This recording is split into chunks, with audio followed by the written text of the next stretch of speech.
Assalamualaikum warahmatullahi wabarakatuh.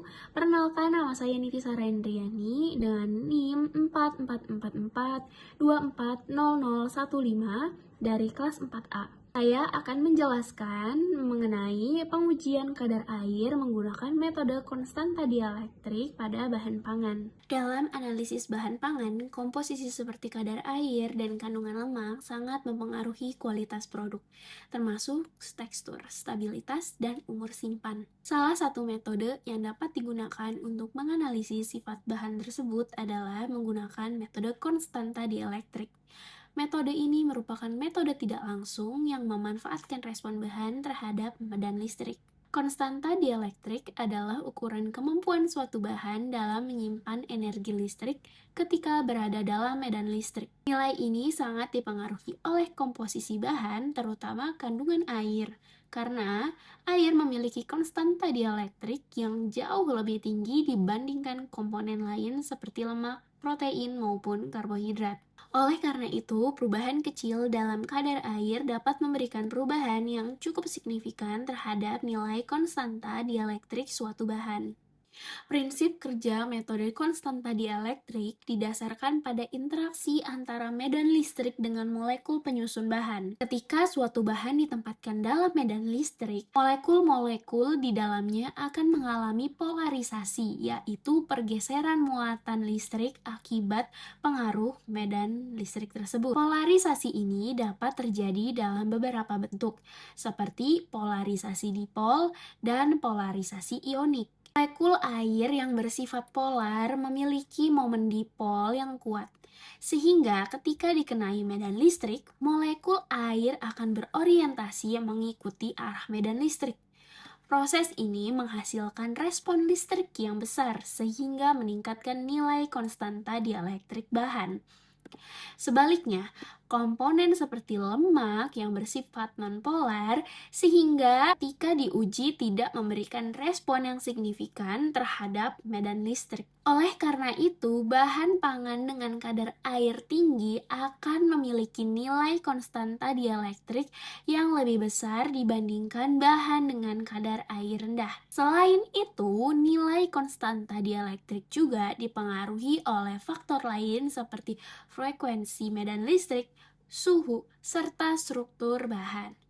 Pada frekuensi tertentu, molekul air dapat merespon secara optimal, sehingga pengukuran lebih sensitif terhadap kadar air. Pada bahan pangan cair seperti minyak goreng, pengukuran konstanta dielektrik biasanya dilakukan menggunakan metode kapasitor plat sejajar. Dalam metode ini, sampel minyak ditempatkan di antara dua plat logam yang berfungsi sebagai elektroda. Ketika tegangan diberikan, terbentuk medan listrik di antara kedua plat tersebut. Molekul-molekul dalam minyak akan merespon medan listrik ini dan respon tersebut diukur dalam bentuk kapasitansi. Nilai kapasitansi ini kemudian digunakan untuk menghitung konstanta dielektrik bahan. Pada bahan cair, molekul-molekulnya memiliki kebebasan bergerak yang tinggi, sehingga proses polarisasi dapat terjadi dengan lebih mudah. Hal ini menyebabkan respon terhadap medan listrik lebih cepat dan juga stabil. Namun, karena minyak didominasi oleh komponen nonpolar, nilai konstanta dielektriknya relatif rendah dibandingkan bahan yang mengandung air. Ketika terdapat perubahan komposisi seperti penambahan margarin atau adanya kandungan air, maka nilai konstanta dielektrik pun akan berubah. Hal ini menunjukkan bahwa metode ini sangat sensitif terhadap perubahan dan juga komposisi bahan. Dalam pengujian dilakukan variasi komposisi dengan mencampurkan margarin ke dalam minyak goreng. Hasil pengukuran menunjukkan bahwa nilai konstanta dielektrik berubah seiring dengan perubahan komposisi tersebut. Perubahan ini disebabkan oleh perbedaan sifat fisik dan kimia antara minyak dan margarin, seperti kandungan lemak, struktur molekul, serta kemungkinan adanya komponen lain seperti air. Setiap komponen memiliki respon yang berbeda terhadap medan listrik, sehingga mempengaruhi nilai konstanta dielektrik secara keseluruhan. Hal ini menunjukkan bahwa konstanta dielektrik tidak hanya dipengaruhi oleh satu komponen saja, tetapi merupakan hasil interaksi dari seluruh komponen dalam bahan. Oleh karena itu, metode ini dapat digunakan untuk menganalisis perubahan komposisi bahan secara keseluruhan. Pada bahan pangan padat, seperti daging, metode konstanta dielektrik digunakan untuk mengetahui perubahan komposisi bahan, terutama kadar air. Daging memiliki kandungan air yang cukup tinggi sehingga sangat responsif terhadap medan listrik. Pengujian ini dilakukan dengan menempatkan sampel daging pada alat pengukur dielektrik, biasanya menggunakan sensor atau kapasitor dengan 2 elektroda. Setelah itu diberikan medan listrik dengan frekuensi tertentu.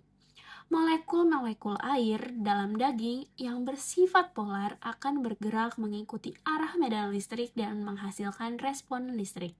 Respon tersebut kemudian diukur dalam bentuk kapasitansi atau permitivitas, lalu digunakan untuk menentukan nilai konstanta dielektrik karena kandungan air dalam daging cukup tinggi. Maka nilai konstanta dielektriknya juga relatif besar dibandingkan bahan pangan yang kadar airnya rendah. Hasil pengukuran menunjukkan bahwa nilai konstanta dielektrik pada daging sangat dipengaruhi oleh kadar air dan kondisi jaringan daging. Semakin tinggi kandungan air dalam daging, maka nilai konstanta dielektriknya juga semakin tinggi. Hal ini terjadi karena jumlah molekul polar yang merespon medan listrik semakin banyak. Selain kadar air, struktur jaringan daging juga memengaruhi hasil pengukuran. Daging segar biasanya memiliki respon dielektrik yang lebih tinggi dibandingkan daging yang mengalami penurunan kualitas atau kehilangan air selama penyimpanan. Perubahan suhu juga dapat memengaruhi nilai dielektrik karena suhu itu memengaruhi pergerakan molekul air di dalam jaringan daging. Pada suhu yang lebih tinggi, molekul bergerak lebih aktif sehingga respon terhadap medan listrik juga dapat berubah. Dari hasil tersebut dapat diketahui bahwa metode konstanta dielektrik dapat digunakan untuk memengaruhi kualitas daging secara cepat dan tentunya tidak merusak sampel. Metode ini juga berpotensi untuk digunakan untuk menentukan kadar air, tingkat kesegaran, dan perubahan kualitas daging selama penyimpanan. Konstanta dielektrik memiliki hubungan yang sangat erat dengan kadar air pada bahan pangan, baik bahan cair seperti minyak maupun bahan padat seperti daging. Hal ini disebabkan karena air memiliki sifat polar dan mampu memberikan respon yang besar terhadap medan listrik. Pada minyak goreng, nilai konstanta dielektrik cenderung lebih rendah karena minyak didominasi oleh lemak yang bersifat nonpolar. Namun, tidak terdapat kandungan air atau perubahan komposisi bahan. Maka, nilai konstanta dielektriknya akan meningkat. Semakin tinggi kandungan air dalam minyak, maka semakin besar respon listrik yang dihasilkan. Sedangkan pada daging, kandungan airnya jauh lebih tinggi dibandingkan minyak, sehingga nilai konstanta dielektriknya juga lebih besar. Molekul air dalam jaringan daging akan bergerak mengikuti medan listrik dan menghasilkan respon yang kuat. Jika daging mengalami penurunan kadar air akibat penyimpanan atau pemanasan, maka nilai konstanta dielektriknya akan menurun. Dengan demikian, pada minyak maupun daging, perubahan kadar air akan memengaruhi nilai konstanta dielektrik. Semakin tinggi kadar air suatu bahan pangan, maka semakin tinggi pula nilai konstanta dielektriknya. Metode konstanta dielektrik memiliki beberapa kelebihan dibandingkan metode konvensional. Pengujian dapat dilakukan dengan cepat dan tidak memerlukan waktu yang lama seperti metode oven. Selain itu, metode ini bersifat non-destruktif sehingga sampel tidak rusak setelah diuji. Metode ini juga cukup sensitif terhadap perubahan komposisi bahan, terutama kadar air, sehingga dapat digunakan untuk pengendalian kualitas pangan. Pengukuran dapat dilakukan secara real-time dan berpotensi diterapkan pada proses industri pangan. Namun, metode ini juga memiliki beberapa keterbatasan. Hasil pengukuran dapat dipengaruhi oleh faktor lain seperti suhu, frekuensi, medan listrik, serta jenis dan struktur bahan pangan. Selain itu, pada bahan yang memiliki komposisi kompleks, perubahan nilai konstanta dielektriknya tidak hanya dipengaruhi oleh kadar air, tetapi juga oleh kandungan lemak, protein, dan juga mineral. Cukup sekian dari saya. Wassalamualaikum warahmatullahi wabarakatuh.